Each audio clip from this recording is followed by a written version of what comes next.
Stop. Okay, use. Are you right-handed or left-handed? Right-handed.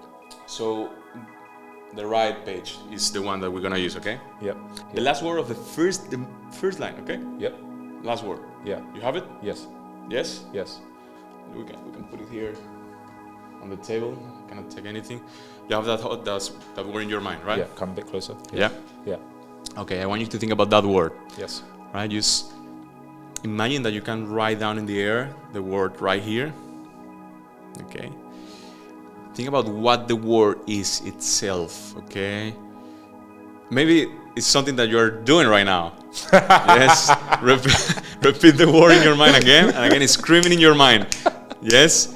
Yeah, you're a good host. Hosting is that the word? Dude, what the fuck? Yes. Magic there's a code to magicians where you don't tell people who are not magicians how you did it. It puts you out from the daily life, you know? It makes you feel that there is something else here too. To bring impossible things or the dream world, or you understand, like at least for a second, just go out from this. You understand? Yeah, so they can escape reality without having to do drugs. Kind of. Okay, take a deep breath. In a moment, I will ask you to close your eyes. When you do that, I want you to visualize and feel like you have strong magnets in the palm of your hands, and your hands will come together. So you will start to feel how your hands are getting closer and closer until they touch each other. When they touch each other, don't open your eyes. You just grab your hands like this, strong, okay? What is up? Welcome back to another episode of the Aaron Darko Show. My name is Aaron Darko, and today's guest is Mr. Gene Mind. He is a hypnotist and a magician and a mentalist. And we're going to get into some really interesting stuff today because we're going to learn about hypnosis. Maybe he'll do some on me, who knows? And we're going to learn about magic, the secrets of magic. Maybe I'll get him to share some. And also just your background and how you came to become a magician, you know, and the interesting story that you've had in your journey so far. So welcome to the show. Thank you. Yeah. Well, nice to be here. What do you want to know now? So first of all, what came first? Was it hypnosis or magic? For people that don't know, because most people think magic's just, oh, you're a magician. Like, they don't understand it. Yeah, so magic first, I think. Yes, of course. I was 9 maybe. And yeah, I know that I always liked magic since the beginning, but maybe around 9 I have like my first memory around that. And people say that when I was a kid, I used to choose like the magic kits and things like that, you know, on the toy stores. And so yeah, that's like the first thing I remember. But yeah, magic came first, and yeah, I really love it since the beginning. So it was kind of natural. Yeah, then maybe when I was a teenager, I stopped a little bit. I think was more for the high school and you know, things like that. And then I came back to it again. Yeah. But then when I was like maybe 14 or 12, around that, I started to see hypnosis was really interesting because you have hypnosis for therapy and entertainment, okay? So I start to see a lot of entertainment and stuff, which is kind of similar to magic, right? If you are in a stage, you're doing a show, and if you don't know, you think that you're watching a magician, you know? So I got really interested, and for me it was like, okay, this I'm not hiding anything here, you know, like it's something is happening for real, and got my attention so much till the point that I start to look on internet things about how to do hypnosis, and I just found something like a script or something like that, and I tried with my little brother. He's 2 years younger than me, and like imagine he was like 10 years and I was 12, something like that. And I started to tell him the things and reading the stuff, the script, and his hands start to rise and he started to cry. No, not much, but like he didn't know what the fuck was happening, you know. So like, and then we stopped. So that was my first experience with hypnosis, and it was super interesting. Then I don't know why, I don't remember now, that I stopped doing it. I think that was too much for me at 12 years old, you know. And then as soon as I could, I started studying it again. So yeah, that's the beginning. Wow. So take us back. So you started getting interested in magic when you were at a young age. Yes. So was there an influence for you at that time, or were you just naturally drawn to it? So I think I always like weird things, strange things, not common things, you know? Yeah. Like when I was a kid, like watching aliens, TV shows or things like that, you know? So I think it's more because of that. I try to see different things that the usual things that you see in daily life, right? And then, of course, when I start to do magic and I start to see how people react, that's the best sensation ever, you know? But yeah, back to the core of the question is the first amazing thing that I remember I did was like my dad gave me like this red handkerchief and I disappeared. I mean, that was the trick, right? He teach me how to do it. He's not a magician. He just liked it in that moment and he gave me that. And he teach me how to do it. But in that moment, I already knew that I like magic a lot. That's why he gave me that, you know? And then with that trick, I was like blowing everyone's mind in school and things. And then one of the kind of teachers or something, he saw me doing that and he was amazed and he told me like, if you teach me this one, I will teach you 10 tricks. That the only 10 that I know, but they are really cool. So he was like my first mentor, right? And it's funny because after the years I met him again and I had more skills and he had more skills too, and we started to work together and we went to TV in Venezuela and things like that, you know. So it was really cool that. So he was like my first mentor, yes. So was that the first time you showed someone a trick? And maybe not the first time that I showed someone a trick, but like the first time that I really saw someone impressed by something that I was doing, you know, related with magic, I mean. Yeah. Yeah, so I can imagine that feeling, because, you know, when you see, like, magicians on TV and stuff, like, when someone does magic to me, like, the reaction is always the same, right? Like, everyone's like, oh, my God, and they're just, like, smiling. They can't stop smiling, right? It depends. There's different kind of people, but there is people that they get too amazed that they don't laugh. They are just shocked, you know, like, and there is another small percentage of people that they don't like, because they don't like to lose control. So magic can be so powerful in that sense, because I mean, when you are really professional, it's mind-blowing. So they feel like they're losing control of their reality, kind of, you know. So even if they don't are conscious about it, they reject it, you know. But it's just a small percentage. Like, it happened to me like 2-3 times that they really don't like. But I take it as a challenge too, because if that happened, I just tell them like, I'm not trying to, you know, to freak you out with something that I will do. It's just entertainment. So then when I see how I do it, it's different. Yeah. Because I'm kind of like really engaged and really funny with the people, and they just enjoy it. I like to entertain. Yeah. So what's like when they have that reaction, how do you deal with that when they're not reactive? They're not actually reacting at all. I don't know. It never happened. No, it's not that they don't react. It's before, when I say that I'm a magician, or you know, like just at the beginning they say that, yeah, you know, I don't want to see it. I hate it. I hate magic. Things like that. All right. So yeah, the way that I handle it, I mean, if they don't want, they don't want. You know, I cannot force them to see something. But the way I handle it is just telling them like, no, just look at this. Like, it's entertainment. It's something fun. It's nothing, you know, weird or anything. There's people that is scared too. Like, they think that it's like black magic or something like that, because it's so powerful and it looks so real, and it is real. That is the big question everyone has on their lips. Is magic real? Well, I think it is. I mean, in which way is real? What is reality? This is a good question. What is reality? Which pill do you want? Yeah, like what? Because that's the mind. It's I like Drake, right? And Drake has a lyric. He said, "Meeting all my heroes is like seeing how magic works. The people I look up to have gone from bad to worse." And so it's like when you see how magic works, you're just like, oh, fuck's sake. Yeah, At least that's my in opinion. a sense, yeah. But what is magic is just. I mean, there's different definitions, but one of the things, if we want to understand it in this way, is just something that you don't understand. So, I mean, everything is magic.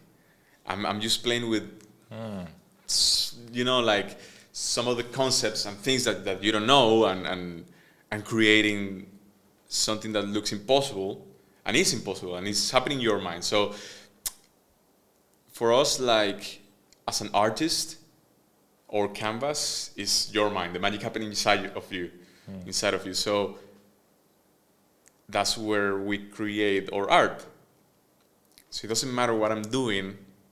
If for you what you're seeing is real and give you an emotion, it's real for you and it changed you. You know, that's another level. So I'm not talking about small tricks or things like that. Like. So is that what you mean by everything is magic? Yeah. That's interesting. I've never heard that before. There's things that you don't know how they work, but it's because science didn't reach that yet. So for you, it's like you don't understand. So I have some knowledge that you don't understand yet, but it works in certain ways, and I present it in a way that you feel like something is possible that's happening. You know.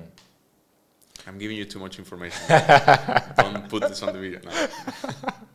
Yeah, so talk about the code, because I don't know, I'm not a magician. I have a friend who's a very high level magician as well. Which one? His name is Jose. He lives in San Diego, and so he was at Jose. Yes, no.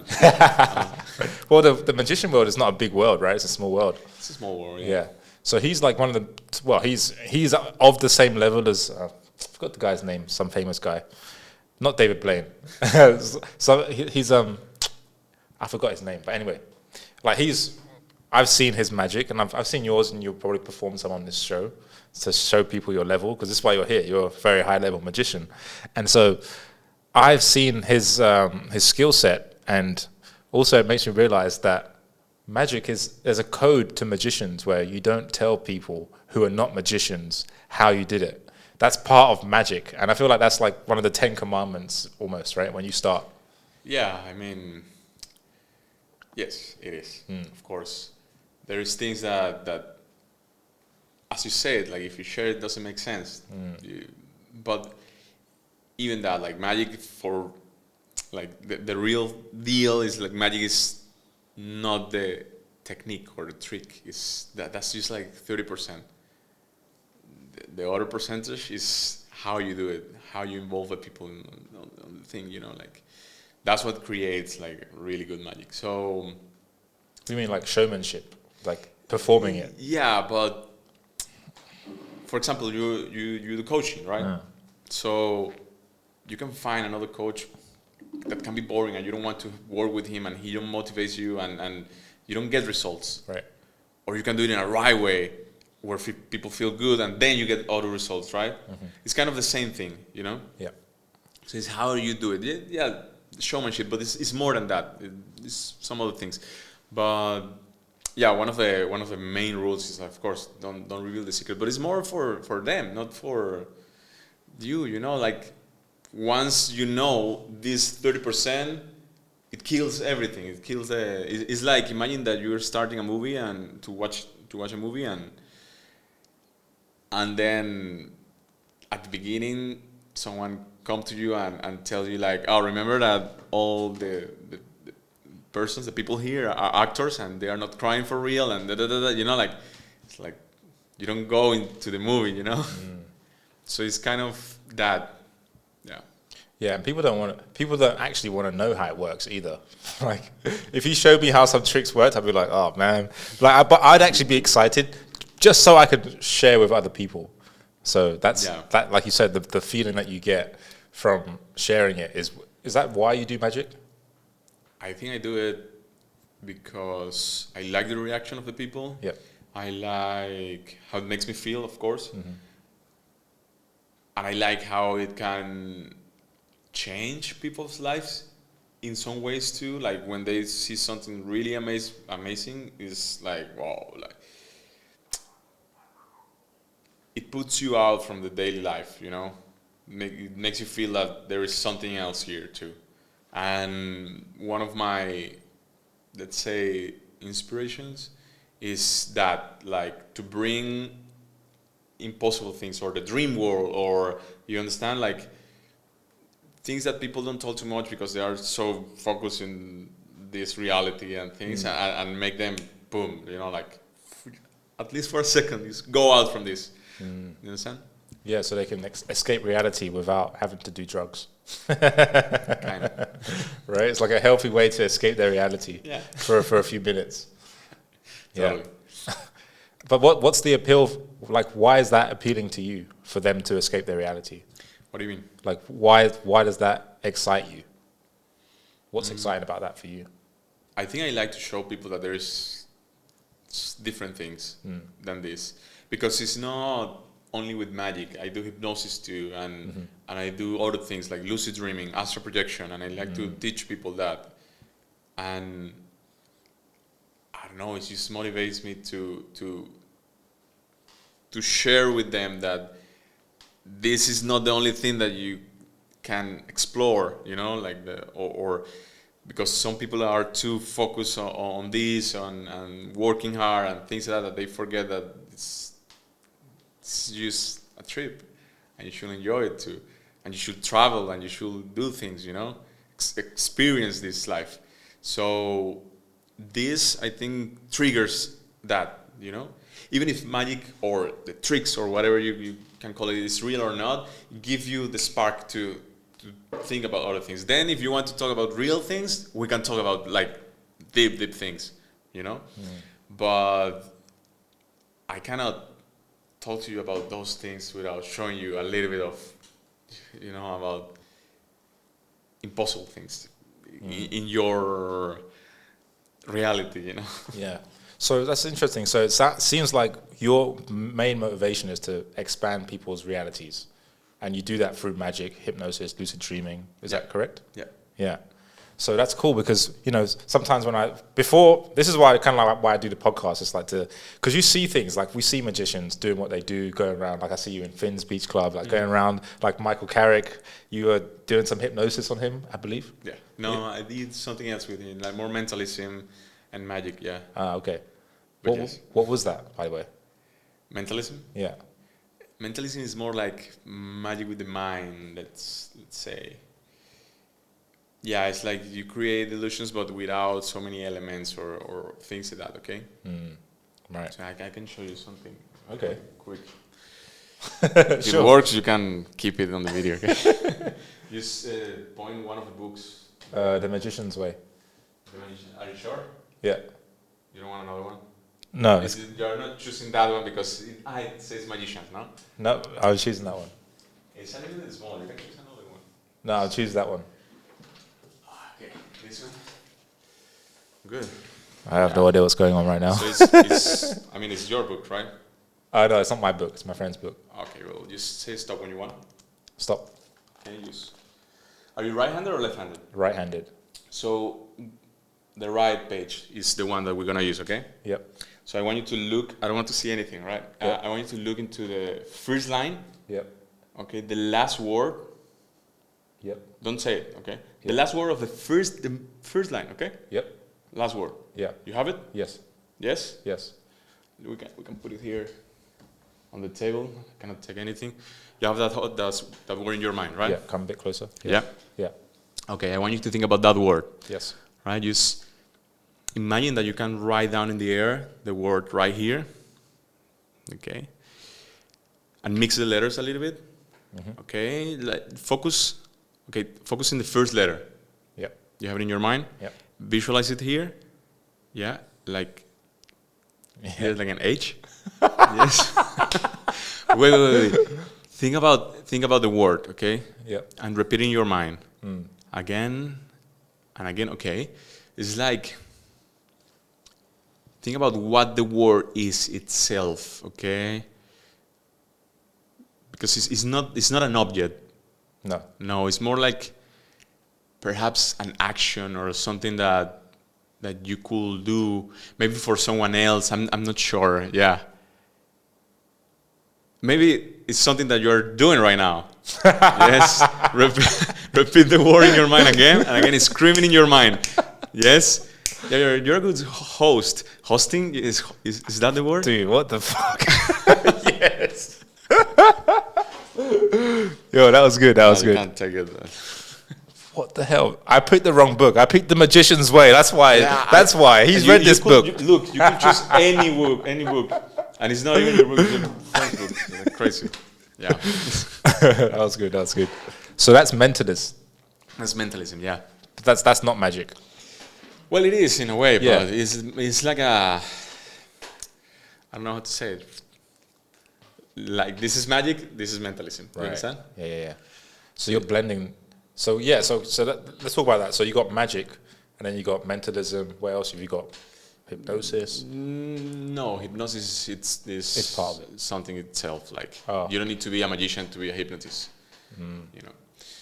But the thing is, when you start to do magic, then you get into the point where well, not everyone, but if you like, you start to get interested about hypnosis, about mentalism. And then from mentalism, you see hypnosis. Everything I'm talking about entertainment, right? So yeah, it's one of the mentalism is like one of the arms of magic. I don't know how to say, I don't know the word in English. And then mentalism is super similar to hypnosis. So I think that's why a lot of magicians that start to do mentalism, they ended up doing hypnosis too. But then you can start being a hypnotist without being a magician, because you just, I don't know, you met a hypnotist and you start to study that. And that doesn't mean that you will learn magic. You know, that there's more chances if you're a mentalist that you know about hypnosis than a hypnotist that knows about mentalism. Do you understand? Yeah.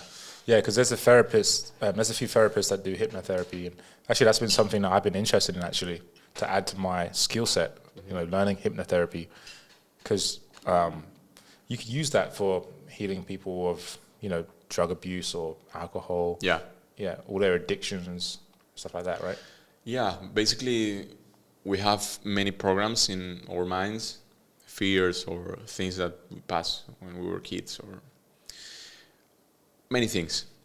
But it's like, if you put it in simple words, it's like programs, and you can reprogram that, right? Your subconscious mind. So you take decisions and you take actions. You think your conscious mind is taking the actions and the decisions, but actually your subconscious mind already took the decision, and then it sends the signal to the conscious mind, and that's where you start to create like the reason for that decision that you're making. But you already took the decision, you understand? For example, if I ask you, like, you want A or B, your subconscious mind is already thinking A or B, it's like fighting to see why A, why B, maybe B is better because of this and this, okay, let's choose B, and then, boom, it goes to your conscious mind, you understand? And then your conscious mind try to explain itself, okay, yeah, B because of this and this. But the decision is already made. You don't even know. Right, I see. So, and you take those decisions because of programs that you have already in your mind. So if you have a meeting, for example, and for some reason you have money blocks or things that don't let you success in life, or succeed, I don't know the word. You probably go late to the meeting, and you don't know why you're always late to your meetings, and it's just because you have something that is blocking you, and then you forget the keys there, or small things that make you go late because your mind is protecting you for something. Maybe your mind is protecting you for having money because you believe that have money is bad, you know. Yeah. Be rich is from bad people. Do you understand? So you are taking those small decisions and those small things because you have that program in your subconscious mind. So then if you change that, you start to see how things happen naturally. And it's just because you change the base, you know? Yeah, that's something that I'm super hyper aware on, is the beliefs, right? Like, we all run the programs and subconscious beliefs. Like, Because like in weight loss, for example, it's the same, right? Like people say, I want to lose weight, but that's their conscious mind. Like their subconscious mind, which most people are not aware of, is they actually don't believe they can do it. But they're not even consciously aware of that. You ask them, they'll be like, oh, yeah, I can lose weight, yeah. But actually, they don't actually believe that they can. And it's like, how do you get those programs out? How do you get that from the subconscious to the conscious mind so they can look at it and then you change it, right? Through hypnosis. Yeah, it's not that you don't take the information out of the subconscious mind, you talk with the subconscious mind, kind of. Right. So, yeah, that's how it works. Like, it's not about, I mean, you as a hypnotist, you start to communicate with the subconscious mind and see what's going on there, or just reprogram directly. So then when you change those thoughts, yeah, it's done. I mean, there is studies that you can see online that they explain to certain people through a 15-minute video that this smoothie is healthy and it doesn't spike your insulin, and then they take the smoothie and nothing happened. The insulin doesn't go up, but it's just because they believe that, because the smoothie really contains like sweets or sugar or things, and then they give this to another group of people and they don't explain anything, and of course the insulin goes up. So I'm not saying that only believing on that will make a change, but it happened to, so it influence a lot in what you do. So the only fact that in your subconscious mind you don't believe you can have a good body or be healthy and fit, even if you go to the gym every day and you do the things that you should do, it would make it more difficult for you to achieve that. Something that I really like, this is just separate from everything. One girl told me once that she started to see changes in her body when she was going to the gym, when she started to tell herself that she loved her body, So it was like a more like self-love talk, but she started to implement it every day. And you hear that and you think like, yeah, maybe it works, but you don't know exactly why.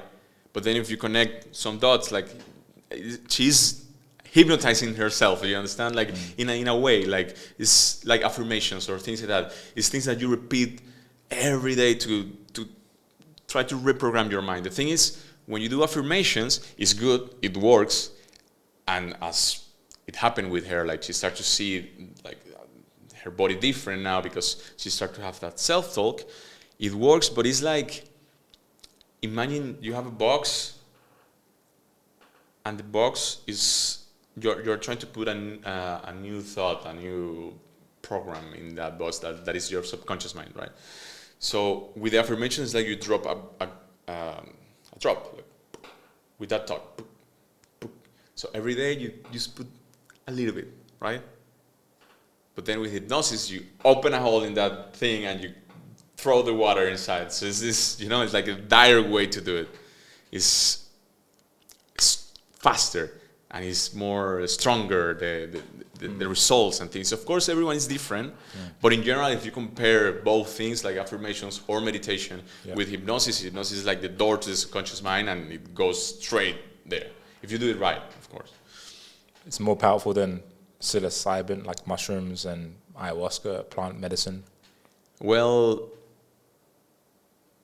I mean, it depends, because if you do it only for fun, if you do it with a shaman, they are doing what they think is good for you, but I'm not sure if they know exactly what to do. I mean, it's more like it's your work. You understand? They guide you and they help you in certain things, but they are not talking with you with your subconscious mind and seeing if you have a block in this area. Okay, let's work on that. No, you go there and you take the medicine with your intention in mind, and then if you're lucky or if you're doing the things right, maybe you heal that, right? But I think this is more direct. Do you understand? I'm not saying that doesn't work. Of course it works, and many people have their healings through that. I like that analogy you used. Like you're just opening it up and pouring it in, pouring the water in. Yeah, that's a good analogy because I've seen hypnosis, but from the outside looking in, people don't understand why it works. It's kind of like what I was saying earlier about people see magicians go around to beach clubs and whatever, they go around on the street and do magic on people, but people don't know what is that magician's motivation. Like, why is he doing magic? And partly it was because of your love to feel how people react. Like it brings you joy to do that, right? But then also it's like you want to expand people's consciousness, well, their reality, right? How they see the world.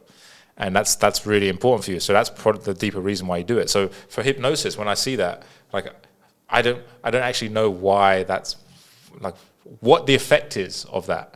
Okay, like the person's been hypnotized. Like I saw you're telling a girl, I feel, and then she felt all over her body, right? And it's like, okay, what's the effect of this when you do it in person with these people, like I've seen on your Instagram, for example? So the thing is, we are talking there about the entertainment. Okay. All right. So for me, the entertainment is just the door. Okay. So they see that there is other possibilities and other things. Then, if you want a hypnotherapy session for something else, okay, you understand. So, for example, if you go to my Instagram, you can see videos where like people cannot leave their hands, separate their hands from the table or things like that. Yeah. And it's like if your mind is creating that, imagine how many other things are your mind creating in your reality. Maybe you cannot talk with girls, and you go and try, and you just cannot go and say hi. Why not?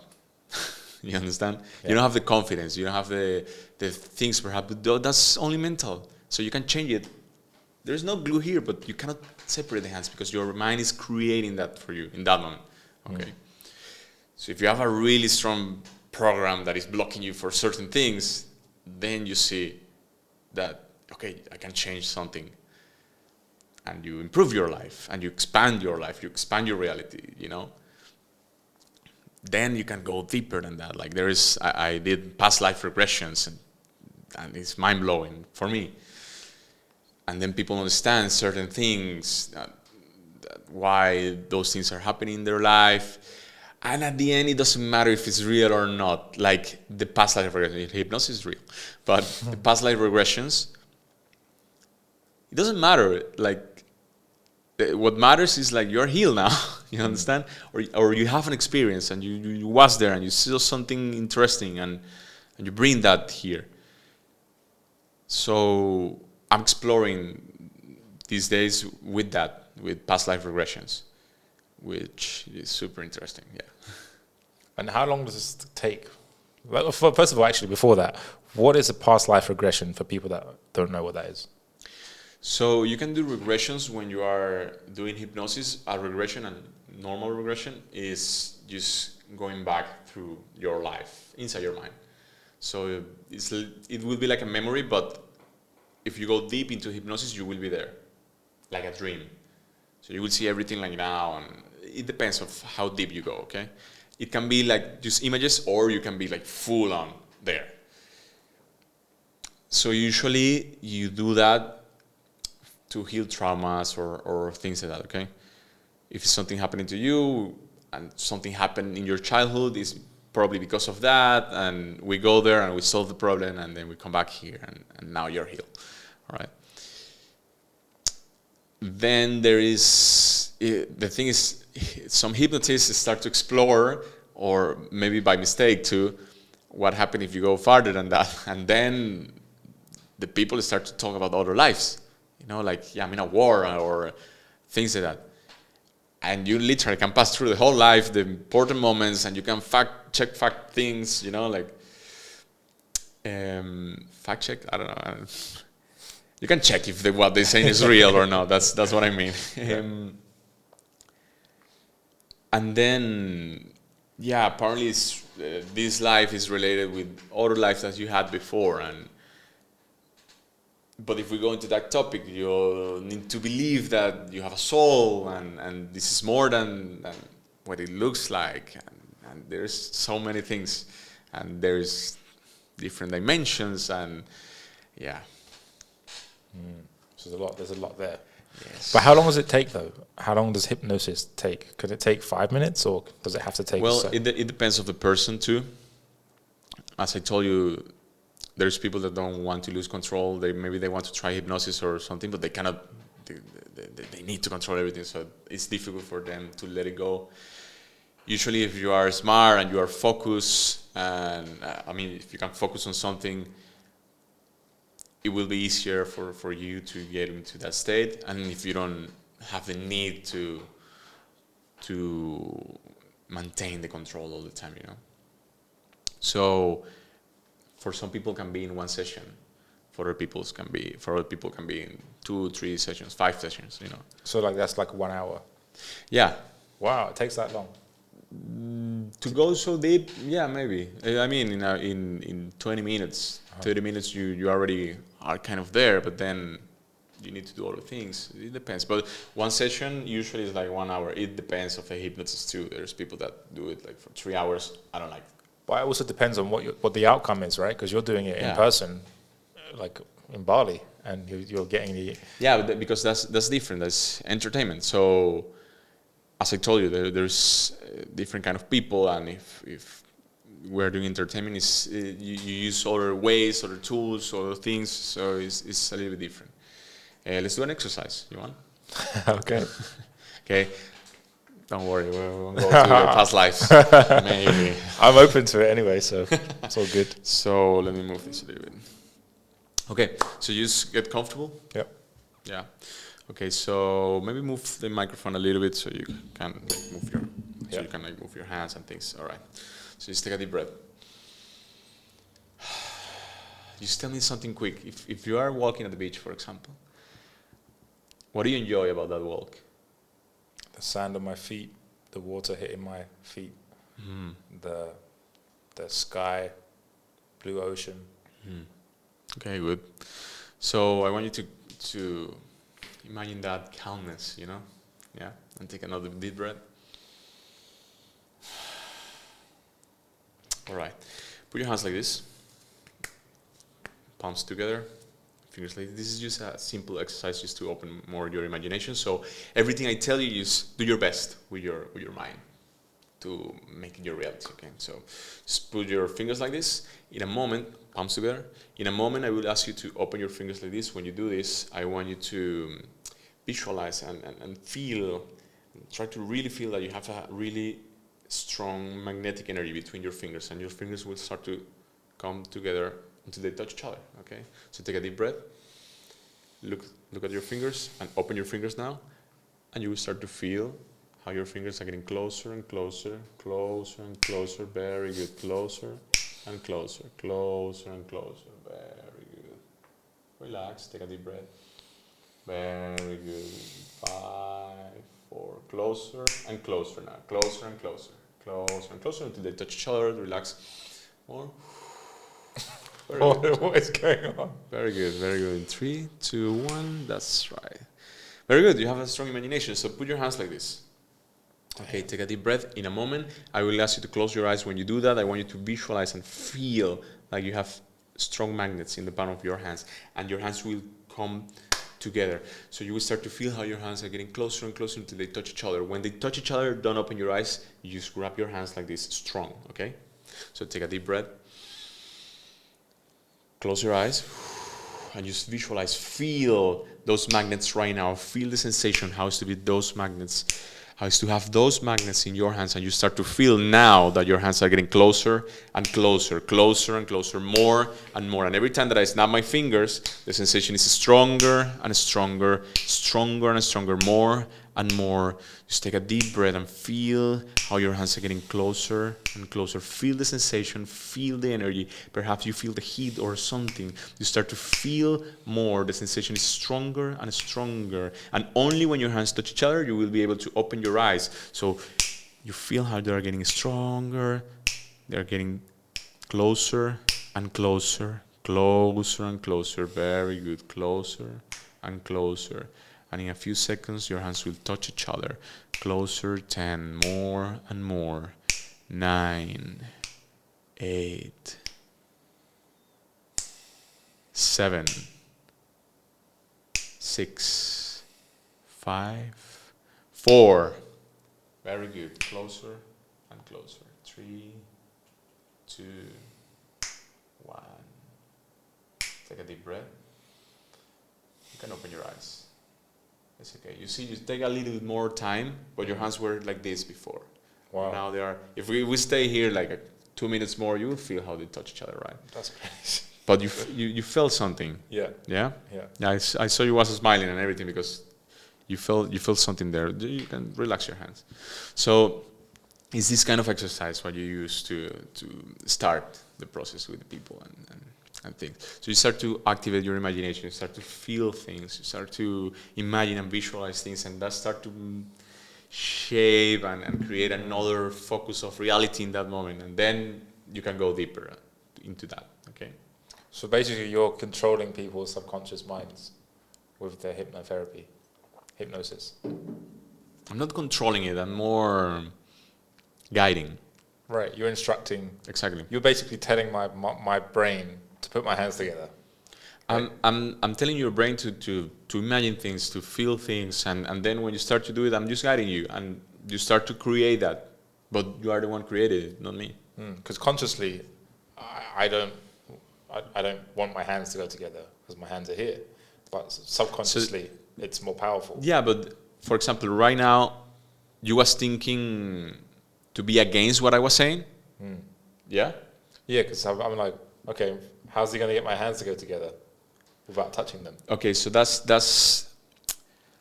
the thing. If a 50-50 process, okay, so I cannot do anything if you are against it. If you don't want me to hypnotize you, we cannot do anything. You understand? Mm-hmm. So if I'm telling you, now you start to feel these things, and perhaps you start feeling it, but in your conscious mind you are like, no, I won't let him hypnotize me. I don't feel anything. You know, like things that nothing would happen. Right. Okay, so it's different. It's different than magic or mentalism. It's not that I'm controlling your mind. It's not that I have powers. It's just a different experience, and it's an experience that you need to live. You know, like right.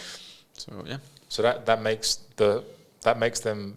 It's like their entry point to opening the subconscious. Kind of. Right. And then after that, you can do more things and go deeper. Yeah, but that's more entertainment. If we are doing therapy, we don't need any of these things. Like, it's different. But yeah, it's similar things anyways. So this is what's wowing people because they don't realize that their subconscious mind, they don't understand it.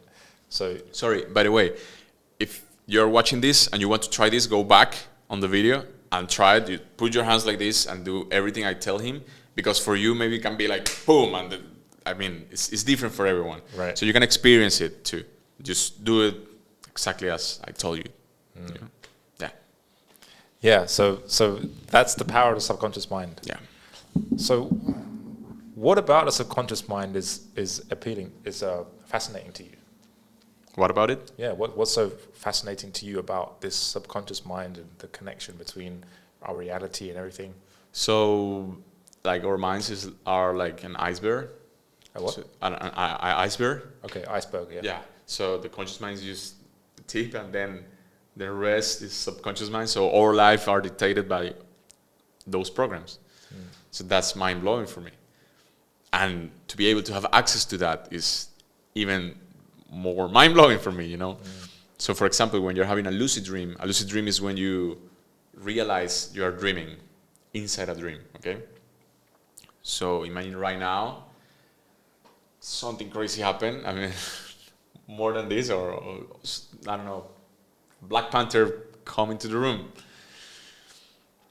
Can you make that happen? Please don't. Actually, if you go deep into hypnosis, I can make you see it for sure. Really? Yeah. Wow. But that's different. So that's the thing. When imagine that you see that, not with hypnosis or anything, then something triggers in your mind. Is like, this is a dream. Okay. Once you realize this is a dream, you realize that you are inside your mind, and you are creating everything. Okay. I'm not talking about this reality. I'm talking about you inside you are sleeping at your bed. Okay. then when you are there, you can do whatever you want. You can fly or anything because it's kind of your rules in a way. And you're influencing. It's not only influence the dream, it's literally you can open the door and think, okay, when I open the door, I will be at the beach. You open the door and there's the beach there, okay, or something else. So when you are there, you are in your subconscious mind. And so the possibilities are endless. And you can talk with yourself if you want. And it will be real, like this conversation. You can do a podcast with yourself. So that's really fascinating for me because it's kind of, you can reprogram yourself to doing that. So you can go into a lucid dream, and if you want to quit smoke, you ask yourself, okay, what's the reason why I'm smoking? And then someone will appear, and that person personifies the reason why you're smoking, and you ask them, and then you solve it in that moment. And then you wake up and you don't want to smoke anymore. So you can do your own therapy with that too. It's different. We're going to things that not many people talk about. And there is a few studies right now using lucid dream for these things, but there's nothing, not too many people that practice lucid dream are talking too much about it. There's a few, of course, but yeah, that's interesting for me. So how do people start then doing lucid dreaming? So, well, in YouTube there's a lot of information, but it's like everything. You can find information about fitness in YouTube a lot. Right? So what is the difference between that or having a coach? Right. That he will give you the right things to do. And so, of course, if you're curious, you just can go to YouTube and try a bunch of things. And probably you will have a lucid dream. But if you are serious about it, you can text me, or you can find a proper coach too. But that's one of the things that I do. I teach people how to have lucid dreams. But if you want me to tell you the first step, for example, one of the first steps is to have a dream journal. Okay? So it's where you put your dreams, where you write down your dreams.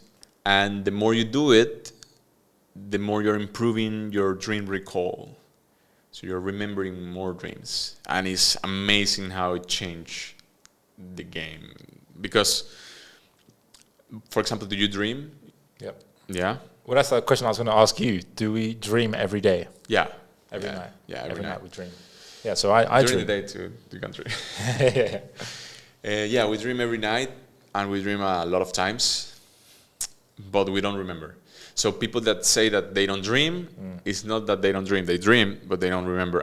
And for their brains, the dreams are not something important. That's why the brain is like, okay, this go to, I don't need to remember that. Right. Okay, imagine like right here, there's millions of bits of information coming to your brain. So you have a selective focus, and the rest of the things your brain created, like just to put something there, So the brain needs to be really careful with what is important and what he puts into the memory, like for you to remember later.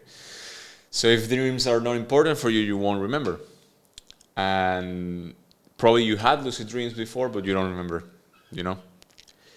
So when you start writing down the dreams, you will start to get more dreams and you will remember more. I mean, it's not that you will start to get more dreams. It's just that you already have them, but you will remember them now. And the more details you put when you're writing down, the better. So in 1 week, if you start to write down your dreams, you will see mind-blowing results with that. You will start to remembering many things. And something that happened with me was that I started to write down so many that in one night I could write down 7 dreams. At some point, if you are not too much into that, it's too much. So you can chill about it and just write down the main ones. But then it's like you start to see how interesting it is, and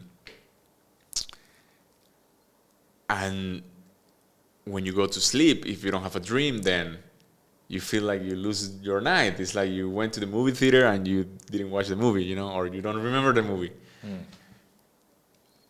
Yeah, for me that's mind-blowing, and it's super, super interesting. You're inside your mind. So just remembering your dreams is, but how does that help? Because there's people. The reason I ask these questions is because there's lots of people that ask these questions. So I'm thinking about them as I'm. So they're like, okay, well, I think about my dream. I remember my dream. Great. How's that going to help me? Help you for what specifically? Anything? Yeah, like with my personal development. Okay, so first we were talking about lucid dreaming. So this is one of the steps to have lucid dreams. Yeah. Okay. Now we already know when you have lucid dreams, you can work in yourself too. You can have adventures there. You can have sex with anything you've imagined, for example, or you can fly, or you can go to another planet, or whatever you want. Your mind will create it for you, and it will create it in the best way possible. If you ask for an ice cream, it will be the best ice cream with the best flavor in your entire life, because your mind is creating it for you. Okay. So first you will experience that once you have a lucid dream. But if we're talking about only dreams, well, you can see what is inside your mind now, why you're thinking those things, why your subconscious mind is giving you those messages or things. There is people that interpret dreams too. So for me, I'm not too much into that. I do it sometimes if it's something super clear, but basically it's symbolisms, and it's what it means for you. If you dream about an apple and I dream about an apple, it can be different meanings, okay? There's archetypes in the world, and probably some things will be the same for both, but maybe you had an accident with an apple involved when you was a kid, so it means something different for you. So you start to see how your subconscious mind is working and what's going on there. And then you can have nightmares or things, and why you are having those nightmares. You start to see what's bothering you, or your fears, or things like that. Then, if you have too many nightmares, for example, in general, you can stop having them, or you can control them when you know how to do lucid dreaming. So that helps a lot too. So yeah, it's related with that. Sounds like it helps you to really understand yourself more at a deeper level, and also understand what's bothering you and get rid of those things, right? Exactly. Heal them. I like that everything I said, you can transform into better words. And like exactly that. I was trying to understand it for myself, Exactly. That's amazing. Because I've heard lucid dreaming before, but I've never really dove deep into it to discover what it is. Because I heard Gavin, our mutual friend Gavin, talk about that. Yeah, he loves that too. And he loves it. Yeah, that's actually, I think I met you through him. Yeah, that's right. Yeah. So have you done hypnosis on Gavin? No, not really. Okay, not really. Yeah, just magic. Yeah, it's magic. Yeah. Mentalism, I did it wasn't a podcast, it was more like a short interview, like 10 minutes, something like that. Right. A couple of years ago, yeah. So out of the three, so we got hypnosis, mentalism, and magic. What's your favorite? All of them. How are you going to say that? Yeah, I mean, I just kind of decide, for me, it's the same thing. I'm performing, and I'm, the thing is, well, with hypnosis, you have this other side that you can help people, so that make it a little bit different. With magic, you cool. I'm talking about entertainment magic, not Bali healers or anything like that. That's another topic. But yeah, if you present magic in certain ways and you do it properly, you can kind of heal something with it too. But that's another level too. But I'm not talking about something mystical. But you're creating that mystical atmosphere in that moment, I'm not saying that you are fooling people to make them believe you're healing them, but if you can make the brain understand certain things while you're doing magic, you can heal someone, But it's like then it's getting related more with hypnosis too, and so yeah, it's a mix of things. I like to mix everything. That's why for me it's like one thing.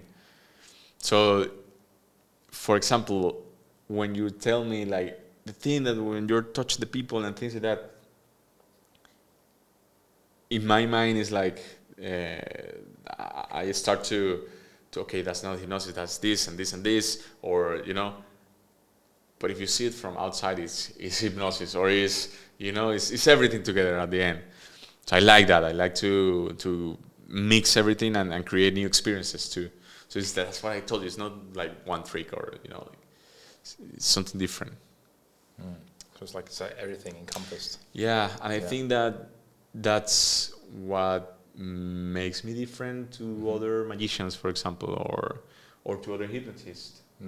And I'm not saying I'm the only one doing this, but if there's not so many magicians in the world, there is less people that do these kind of things, that mixing everything together and doing it in the right ways, where you go to a show and you don't know what you're doing, you don't know what you're seeing, you understand? You don't know if you're seeing magic or if this is real or what's going on, because it's a mix of different arts together. And maybe some of the things are real. So it's like, I love it. So do you do shows here? Yeah. Yeah, you do? Private events mostly. Okay, cool, Yes. cool. So do you like it when people come up to you and say, hey, can you show me a trick? Do you like that? Yeah. I mean, of course it happened a lot, and I don't have a problem to do it, but it's the same as everyone. Like, if you're a singer and you're walking there, and if someone comes to you and tell you, can you sing a song right now? Like, no. Sometimes, but it's different. The funny thing about that is, because I did comedy before, right? And actually, I've met a few comedians who actually don't like it when people find out that they're a comedian, because then they're like, tell us a joke. And it's like, you don't get it, man. Exactly. Like, no, I don't want to tell you a joke. Do you ever feel like that with the magic? I'm curious. Let's say 70% of the time I will do it. Okay, that's good. Yeah. I mean, because there's moments where you cannot, and the bigger you become, like the more famous you become, maybe it's not happening to me too much. Of course, people ask me to magic, but I have friends that they are more popular in social media and things like that, and it's like, come on, like it's possible that every 2 seconds someone wants, So, yeah, still I'm happy to do it because I like to create content too for my social media and things like that. If I see the chance, I would do it, So, yeah. So going back to the hypnosis, what was the biggest thing that transformed your life with hypnosis? What was the biggest area that my life or that your life with someone that you went to hypnosis for to transform a part of your life? So I haven't been hypnotized properly like I do with my clients, for example. Right. Okay, I do it in other ways. I do my own audios for me, and I see how my life changed in the last years. But as I told you, the results are so natural that you feel it's like that. You understand? It's because your mind just start to think how easy it is instead of thinking that you had a problem, But for example, things that I'm working on right now is in my body. Before I didn't have like the motivation or just the drive to go to the gym and do things. But then when I start to use it for myself, I start to feel more aware of what I want or how do I want to look. And I start to go more to the gym and I start to do the right things. And every time I feel, and it's getting natural, it's like I'm getting the habits, but it's because of that.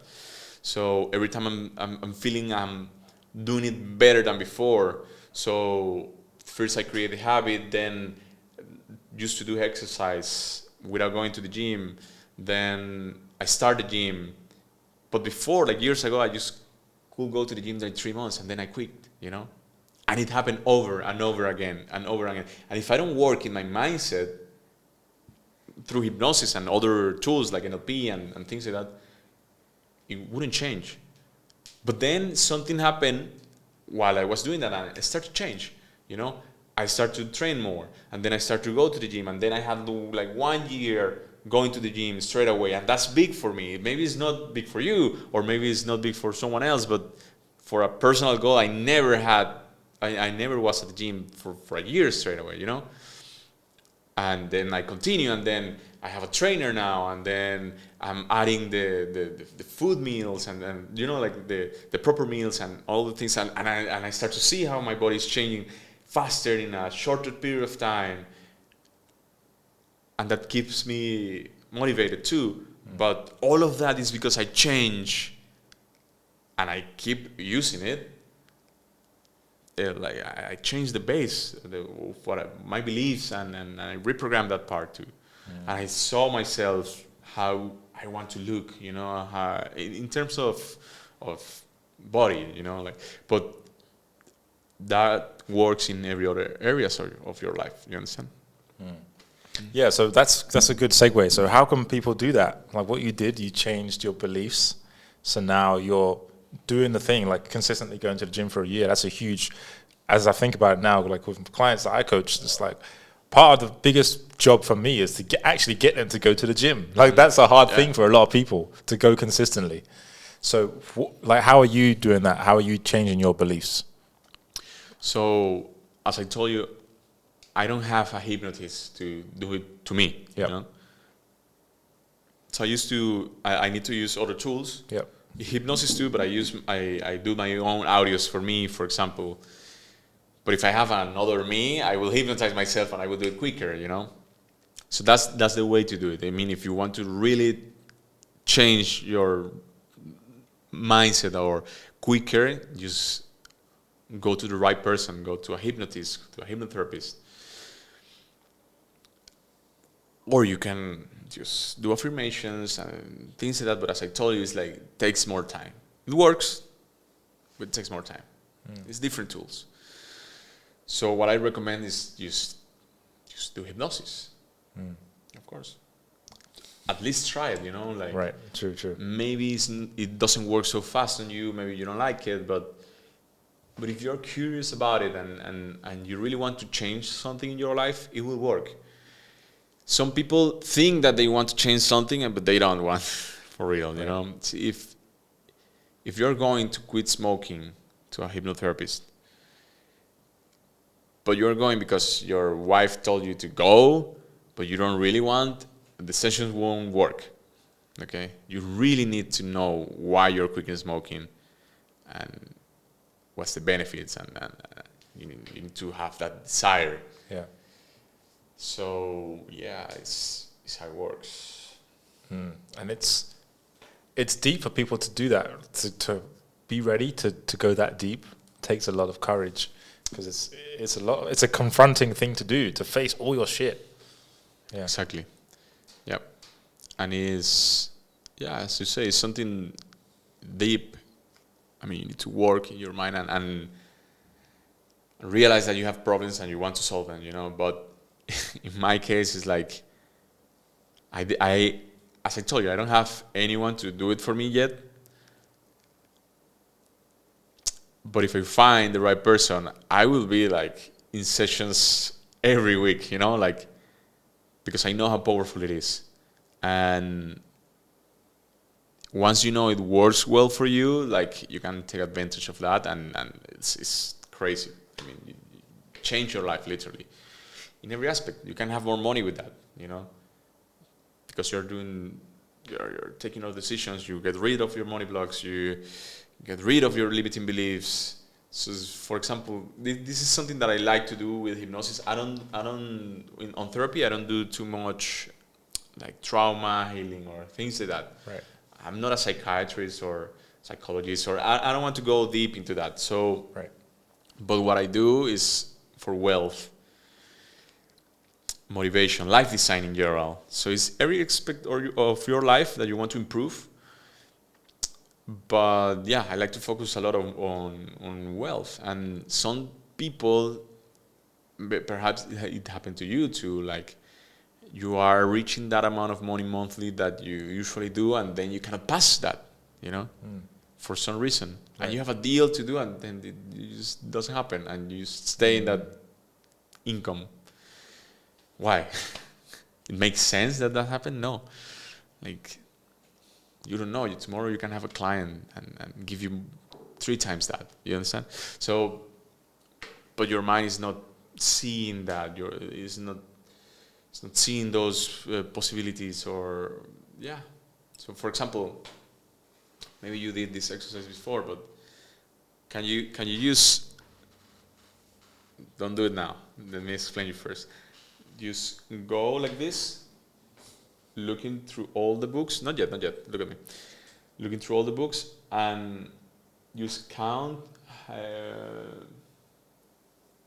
the red books. Okay.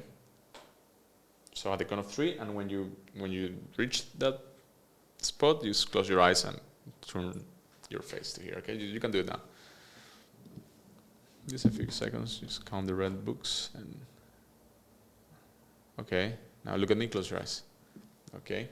You have a number in your head, right? Yep. How many black books do you have? 0. You don't have. You don't know, right? Right. You don't know how many. No. You can open your eyes now. Why you don't know? I wasn't looking for them. Exactly. But they are there. So your mind, your focus was on the red books.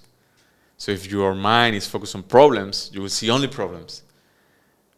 But if your mind is focused on the possibilities, the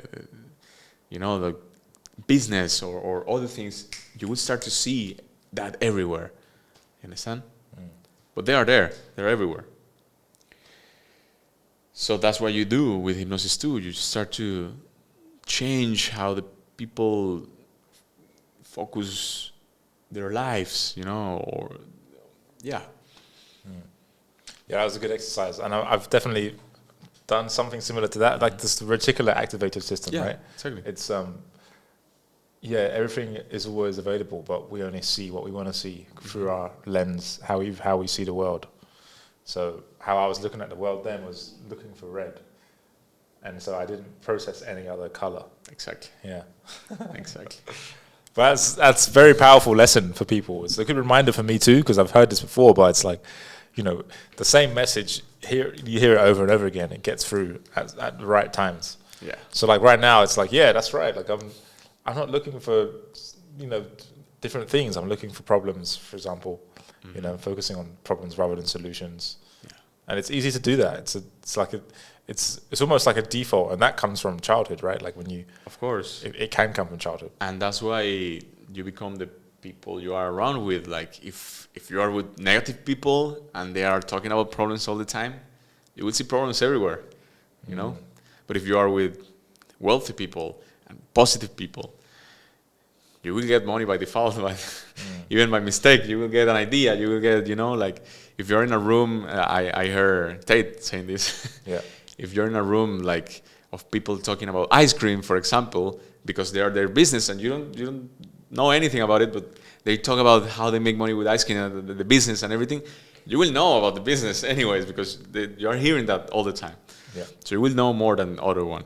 Yeah, exactly. So yeah, it's like you start to put things in your mind and then you start to focus on different things and you need to be aware of that too. Who are you with? Who are you putting your reality to? So, and that's powerful.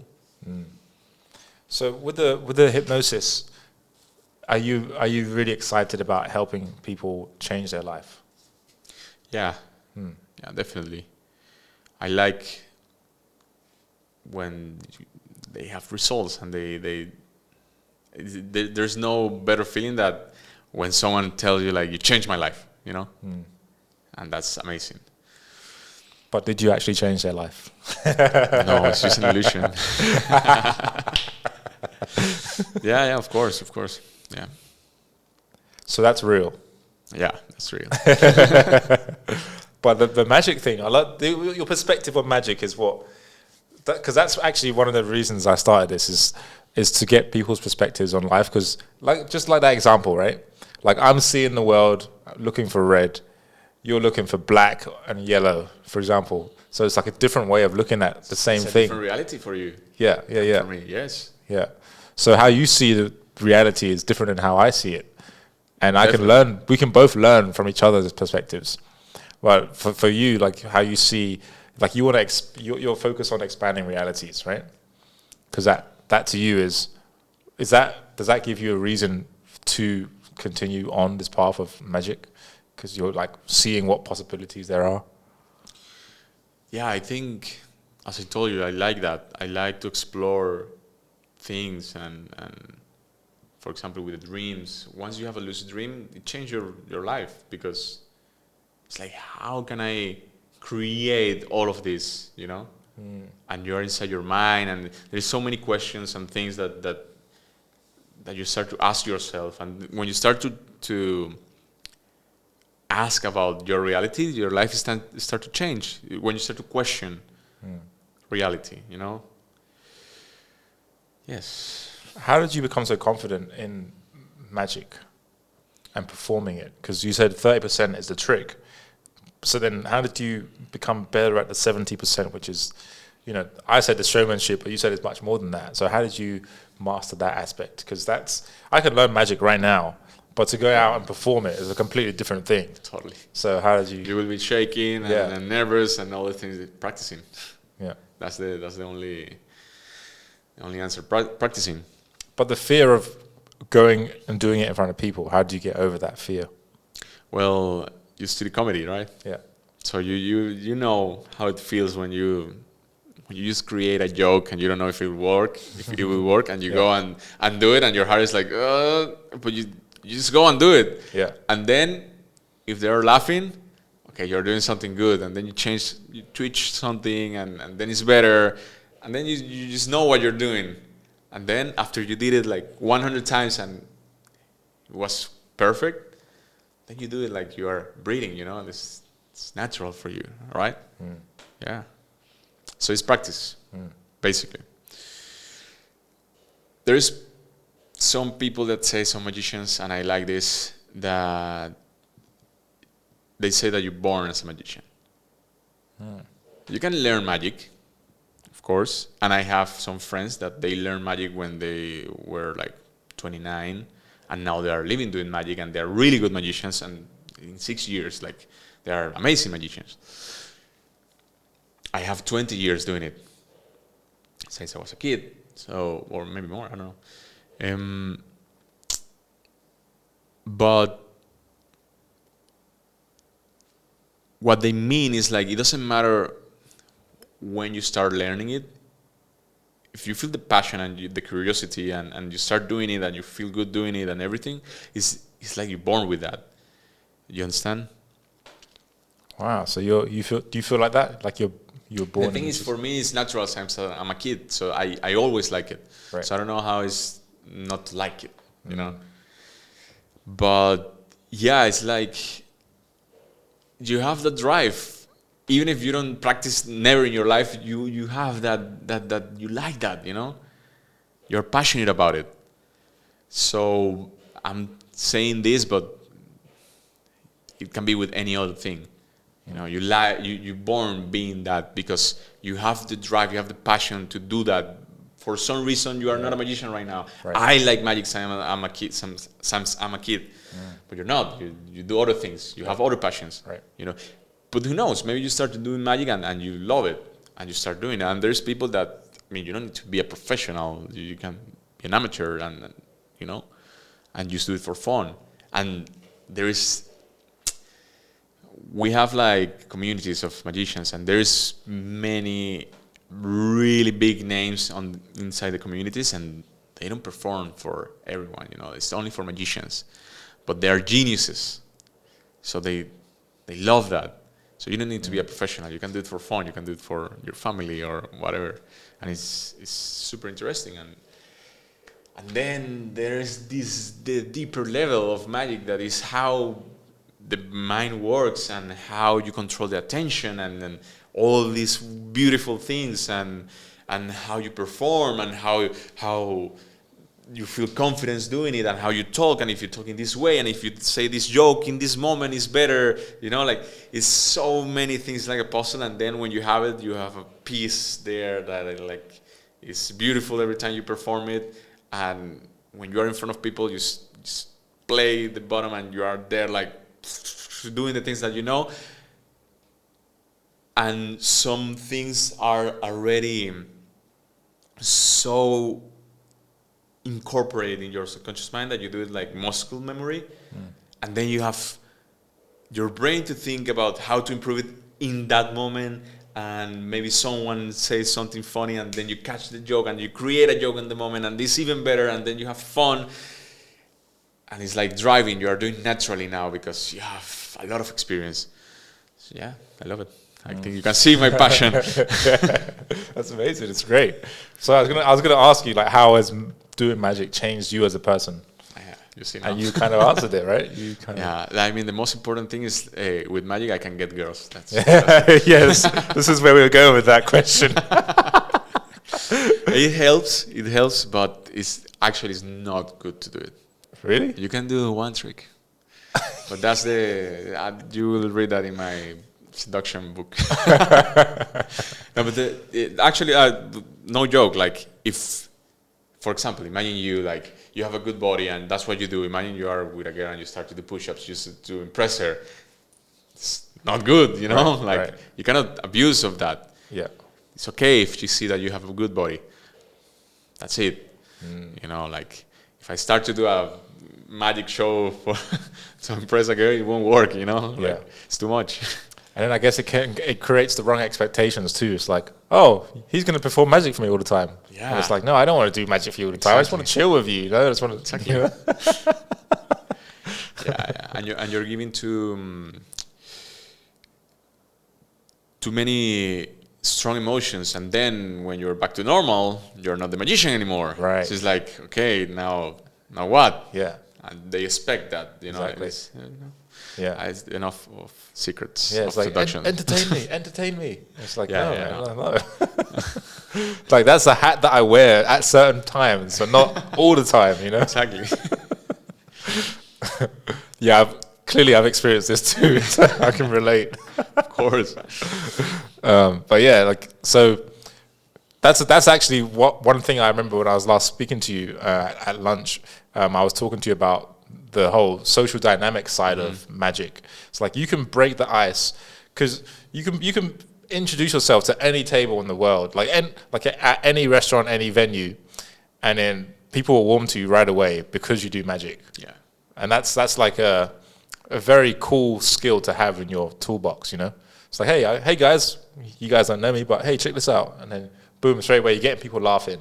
Totally. I mean, that's why I have a magic course.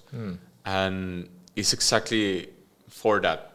Okay, it's simple tricks or things that you can do easily, but I teach a little bit more than that. So when you do it right, and it's more impressive that you just do the small trick, you know.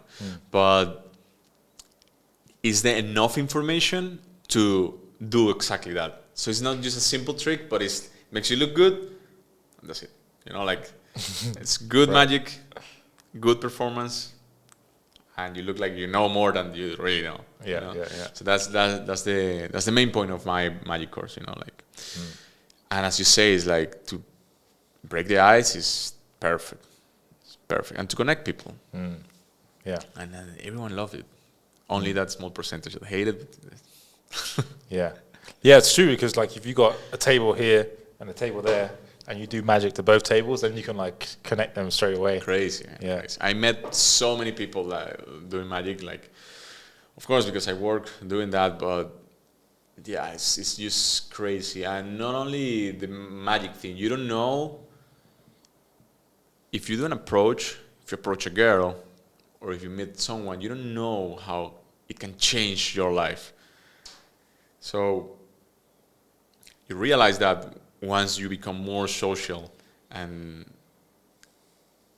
do these things, but like, it's crazy. If you, for example, if you do seduction or something, like, you talk with a girl, you don't know if she's gonna be your wife or what experience you will have with her, you know.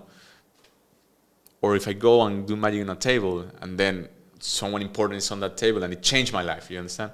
So it's really important to be social.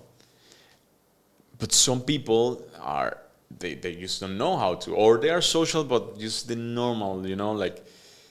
So these tools, they give you this icebreaker, even for yourself, for your mind. So it's like, I don't know what to tell them, like, okay, just go and show them a magic trick, So it's interesting, and it's funny, and it's excited. So were you always social before magic, or did magic force you to be more social? Well, when I was a kid, I wasn't so social, but magic forced me to do it, because if I want to perform, I need to, And then there's no other option. You understand? Like, once you start to do it, like, someone else wants to see it, and then you start talking with people, and that's it. So it helps you a lot. Yeah. When you are not social, it's the perfect thing to break the ice, and to make you move and do something, because you have a reason. Otherwise, it's like what I will tell them, or Right. You get in your head, and then you don't do it. But the thing is, for example, if you're a kid, when you start to do magic, you start to receive attention too. So you start to experience other things. If you're an introvert, you can be introvert and do magic too, and you can be amazing too. And you will experience that feedback, that people clapping, and like things like that, giving you that energy too. So that's really powerful. Yeah, I can see how if you have magic, then you just go up to someone, hey, I'm going to show you a magic trick. You'll be like, okay, and then now you're boom, you just broke their ice. You just introduce yourself. Yeah. You don't need to think about what to say. You just lead with the magic. Yeah. Yeah. Exactly. And I like how it forces you to, basically how I'm thinking about it is it forces you to become a better human. Like, because you have to go and socialize now. Like, you have to talk to people because you need people to perform magic on, right? Yeah, exactly. If you like magic, that's the way. Because that's the other thing. Well, now with the phones, it's a little bit different, but if there is no one else in the other side, there's no magic. You understand? Right. I cannot perform the tricks for myself, at least I need one person to see it and to be amazed with that. Yeah. So with the phone, you can record it, but then you put it on Instagram or something, and 2,000 people are watching that, And I was thinking the other day, like, I have some followers and things, but not too many. I don't have 100,000 followers yet. Yep. I will soon. Yeah. But one of the last videos I posted was 5,000 views, and I was thinking, okay, maybe it's not so many views if you compare it with other videos or whatever. But imagine a room with 5,000 people watching you. It's a lot of people. Yeah, for sure. So it's people watching you anyways. Even if it's 1,000, it's a lot of people. Imagine this place with 1,000 people here. So you can get clients with that, of course. Yeah. And people start to know you and things. So, and these things that people sometimes don't understand when they don't have so many followers. Like, you only need one of them, to book you for a show, or to book you as a client. As a coach or something. Yeah. And another thing that I've realized is when you put yourself out there, people that are doing really well in their life appreciate when they're approached by someone like yourself. Like, oh, he has the courage to come up to me. He doesn't know me, and he's performed magic. Like, I respect that hustle. Like, that's another thing that I think people that are trying to get ahead and meet more people and stuff, they need to understand that action in and of itself is value, right? Like, the fact that you're actually out there doing this trick in front of these random people, that is value. Like, you're showing hey, I'm fucking confident, I'm doing this. Yeah. Totally. Yeah. It puts you in another level subconsciously. Right. Because you show confidence. You change their mood. Yeah.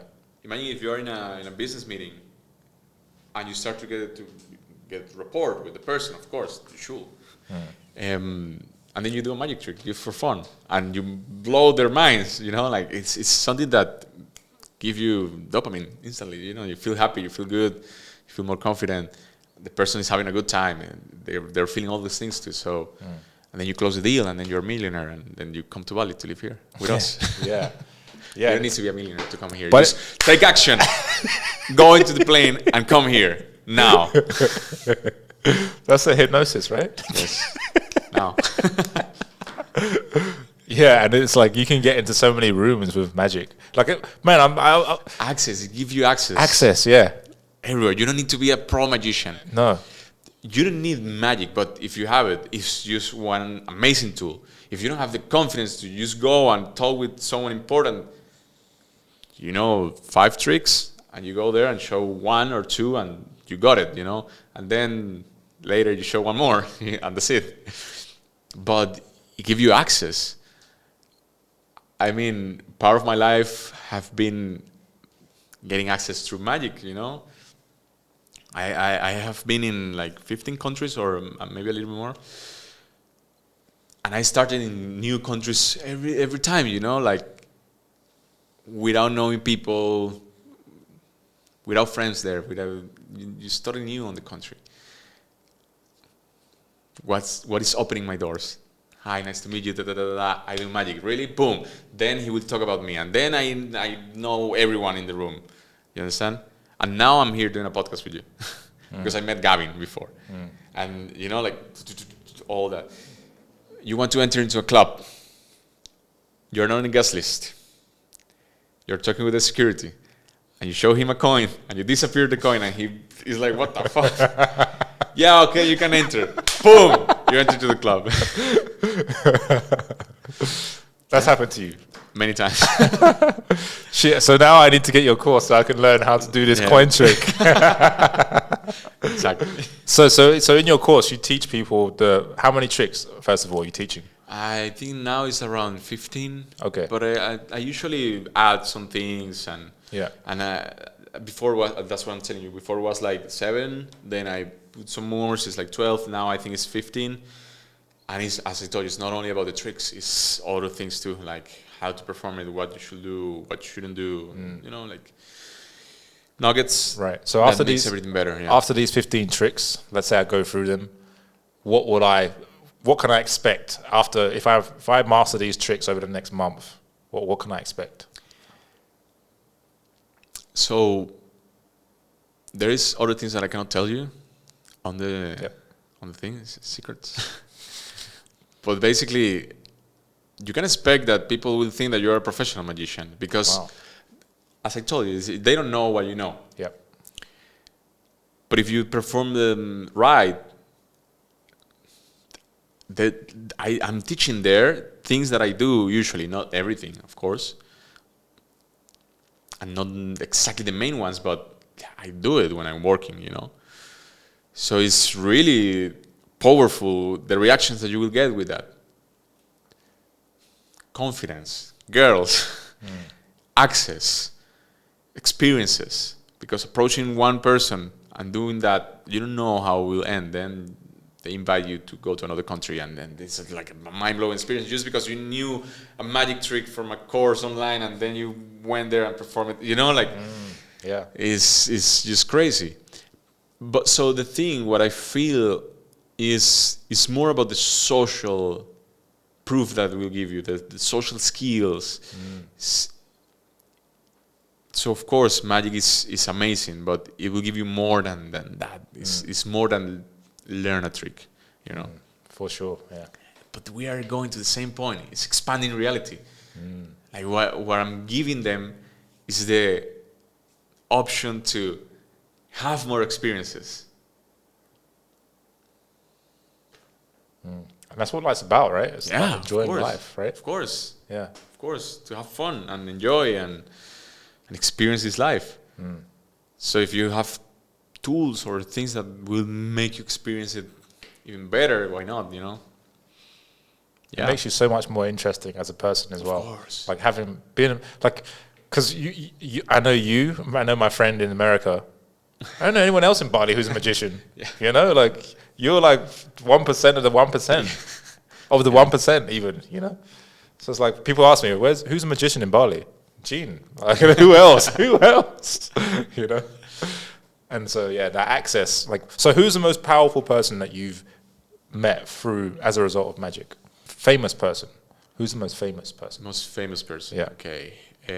Well, I did magic to the football player. Yeah, Michael Carrick. Yeah. Yeah. I met him like a couple of weeks ago. Yeah. He played for Manchester United, in case you're from America and you don't watch the best sport in the world. Yeah, I did magic to Brandon Jawato. He's a basketball player. Oh yeah, Brandon. Yeah. Yeah, you probably know him. Yeah. Yeah, famous people all the time. Like some people from South America too. I have been on TV, so it's difficult to know who is more famous than other one, Right, you know. yeah, But I think the most famous one is myself. No, is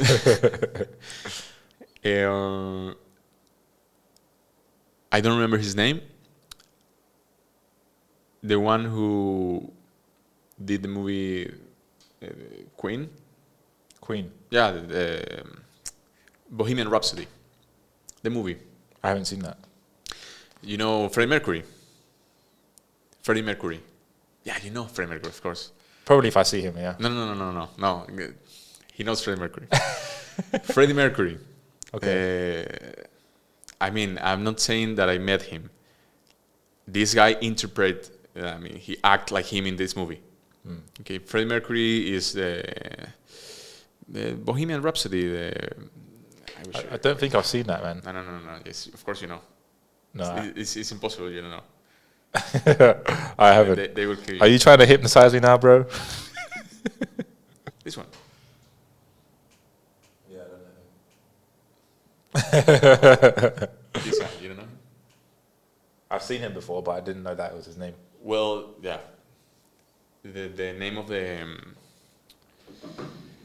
band is Queen. Okay. So it was like the same level as Michael Jackson. Do you know Michael Jackson? Yeah. Yeah. Okay, so it was like kind of the same level. Yeah. So there's a movie about him, and this guy is the one who interpreted. I don't know if that's the right word. Freddie Mercury in that movie. Do you watch Mr. Robot? I don't watch TV. Yeah, well, this is series or movies. Yeah, that's explain what you don't know. Yeah, I mean, so who is famous for you? Michael Jackson. Yeah, I didn't meet him. Yeah, like any celebrity, right? Like, probably that guy is the most famous person I met. What's the coolest experience you've had as a result of doing magic? Like, all my life. Well, like when you go up to someone and like the series of events that happened because you showed them one trick. Like, what was the coolest experience you've had? It's difficult to connect all the points, but I think the more incredible things is just to meet interesting people, and then it makes me travel in a way because you start to meet interesting people. You start to hear other things, you start to hear about other countries or things, and they invite you, or, you know, like, I don't know, I have been in performing in many places, beautiful places, like in Barcelona, like in the rooftop of amazing hotels, or in one castle once, you know, like these kind of things, like, it give me the access to that, you know. Yeah, I don't have right now one specific thing. But yeah, I mean, I met this guy, for example. And in that moment, I was like, I really like that series, Mr. Robot. So yeah, when I saw him, I was like, I'm gonna do magic to him, of course. Yeah. What's been the hardest part of your career so far? Like the lowest point? The lowest point, I think, is like always starting, you know. Well, I was a graphic designer, and at some point I didn't want to work more. I was a freelance, but I didn't want to be on the laptop all day and everything. And I had this, of course, skills to do magic and all. And I did shows before, and I used to do it at the side, but just a little bit. But then I decided like to do it like all in on magic and stop getting clients from graphic design, because where you put your attention, you will get more of that. So in that moment, if I asked other magicians to like how is to be a magician and work only doing that, everyone was scared, you know, like everyone like, you know, no, it's maybe if you have something at the side and you know, like. So the most difficult part is to you just don't give a fuck about what they say, you know, and just do the thing and it will work if you do the right things. So I think that's one of the main things, like get clients at the beginning and just have the courage to do it. But then once you do it, of course there's ups and downs and things, and you start to learn your process, and yeah, then once you know, you can travel the world. But was there ever a point where you're like, fuck, I don't know if this is going to work? Like, what the fuck have I done? Why did I just decide to go all in on this and not do my graphic design? No, I mean, of course, we all have like ups and downs, but the thing is, I have been a freelancer all my life. I only had like one job two jobs, one for 2 months and one for 1 month. And the first one was in a magic store, so I was doing magic anyways there. And the second one was like a graphic designer in an office and everything, and I couldn't handle it. I couldn't be there for hours, like. So after 1 month, I was like, no, I don't want this. So I have been freelancer my whole life, so I know it doesn't affect me. When there is no work, I know it will come, you know, like I just need to do some moves and that's it. So, yeah, and once you have like a really good skill, it's difficult to don't have work or job. Maybe it's not exactly what you want. Maybe you're not a millionaire or whatever, but you always will have because you're good in what you do, you know? Right, yeah. So I think that's the key point. Of course, if you expose yourself. I like a lot of self-development and wealth, and it's like I do life design hypnosis and life design thing in general. So that's why I talk a lot about this too. But I never offer like coaching for create your own business or create your own thing. But I know a lot about it, so it's like, yeah, you need to expose yourself and do certain things. And I just like to talk about it. That's why I'm telling you this. So yeah. Yeah, so it's like mastering a skill set will give you that confidence that you won't have to be wondering, oh, shit, is this going to work? You know, because you have the confidence in the skill that you've amassed over time. Exactly. Yeah. And that's why I encourage like the kids of my family to be good at something, you know.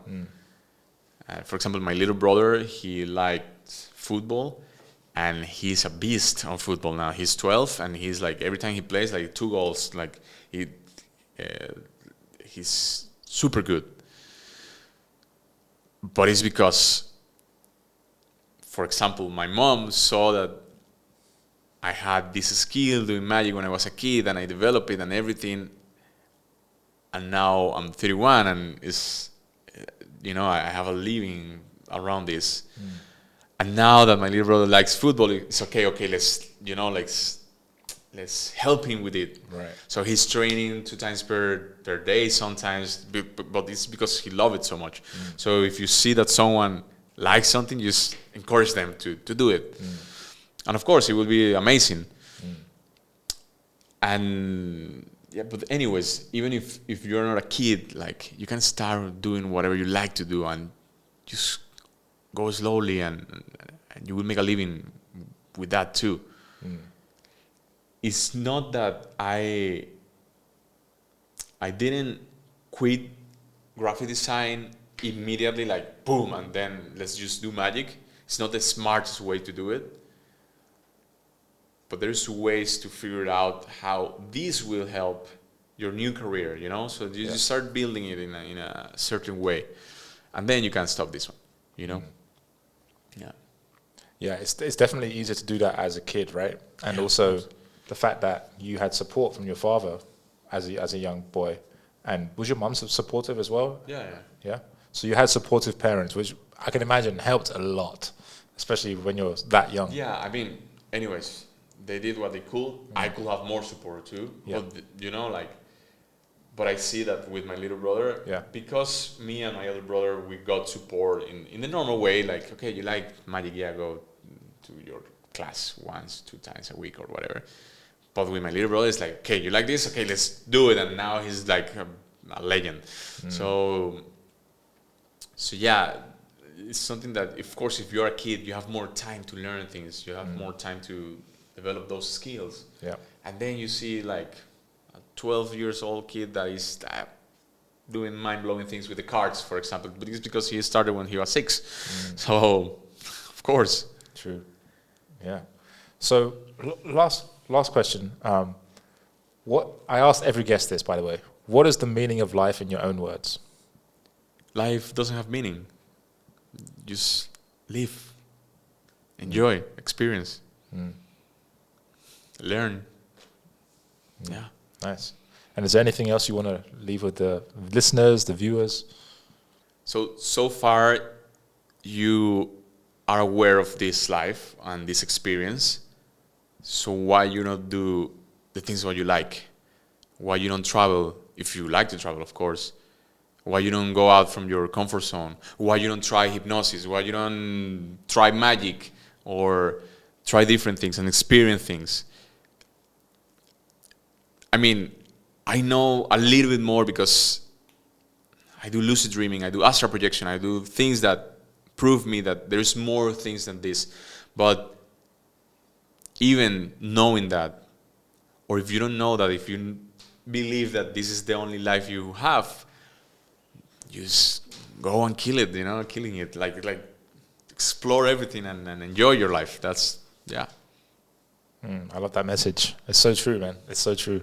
And Gene, thank you very much for coming on, man. I appreciate it. Thank you for hypnotizing me as well. It's been a very insightful episode, and if you want to go back to the hypnotherapy that he did on me, check it out and do it on yourself, So thank you very much for coming on. And where can people find out more about you if they're listening in? Yeah, well, I guess you will put links. Yes. So my Instagram mostly, gene.mine. And yeah, mostly there. You can text me there and awesome. And we'll make something happen. All right, awesome. Cheers. Appreciate it. Thank you, brother.